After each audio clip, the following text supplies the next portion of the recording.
Environmental issues and racial justice issues were commonplace in public debate for decades, though never paired as issues for national discussion. In 1982, Benjamin F. Davis, senior advisor to the Black Alliance for Educational Options, first used the term environmental racism. In forums about toxic waste landfills which occurred predominantly near homes, schools, and workplaces in communities of people of color, the two issues became irrevocably paired. Economic exploitation, racial oppression, devaluation of human life, and the natural environment created institutionalized discrimination that evolved into environmental racism. Environmental racism is a policy, practice, or directive that differentially affects or disadvantages individuals, groups, or communities based on race or color and is reinforced by government, legal, economic, political, and military institutions. The chart demonstrates the community demographics within given distances from Harrisonburg, PA, incinerator and clearly reveals the impact of industrialization and environmental racism on people of color who lack the resources to move. Imagine this in towns and cities across America. The picture changes very little. The Environmental Protection Agency lists the 6 most prominent environmental hazards as lead, found in pre-1970 public housing and low income. Waste sites, landfills, incinerators, and hazardous waste treatment facilities routinely built near low-income and minority populations. Air pollution. Communities failing to meet at least one of EPA's ambient air quality standards are 65% of African American and 80% Hispanic American. Pesticides. People of color provide 90% of the 2 million hired farm workers in the United States.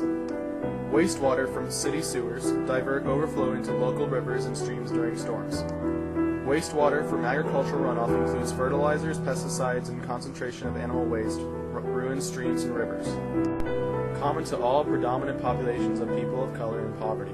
The chemical waste dumped between Baton Rouge and New Orleans that created Cancer Alley for a population that is 84% African American. The nuclear power plant disposes its waste on the reservation of Dakota Indians near Prairie Island, Minnesota. The power plant makes $8.5 million a year, while the Dakotas die from cancer. U.S.-Mexico border factories produce cheaper American goods and dump waste in Latino communities, creating health problems. Why is this environmental racism? Living downwind of factories, downstream of toxic dumping, or in areas without access to fresh and healthy foods, these communities experience higher rates of disease such as cancer, birth defects, asthma, and lead to exposure. Their lack of resources and the power to protect their communities severely limits their ability to protect their families. Environmental racism is an embedded process of capitalism. People of color are victims of environmental racism. Environmental racism stretches beyond the borders of the United States, a conflict between the developed nations seeking and adding to their national wealth and a third world nation struggling to survive. Some facts to ponder. Over 1.3 billion individuals worldwide live in unsafe and unhealthy physical environments. Environmental factors such as water pollution and drought-driven scarcity are responsible for half the world's malnutrition. Global warming affects cities that currently exceed air pollution qualities. People of color are concentrated in these cities.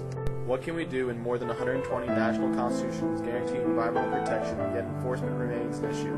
The connection between poverty and damage to the natural environment demonstrate a need for environmental justice. To address the issues of unequal protection, differential enforcement, and disparate treatment received by the poor and the people of color, we can take action to build a stronger environmental justice movement in the United States and develop strategic international alliances. Provide the victims of these environmental injustices adequate amends and resolutions. Foster support for the United Nations and grassroots environmental justice organizations in other countries. Environmental justice is addressing the issues of poverty and pollution together in the global community ensures sustainable development into the future.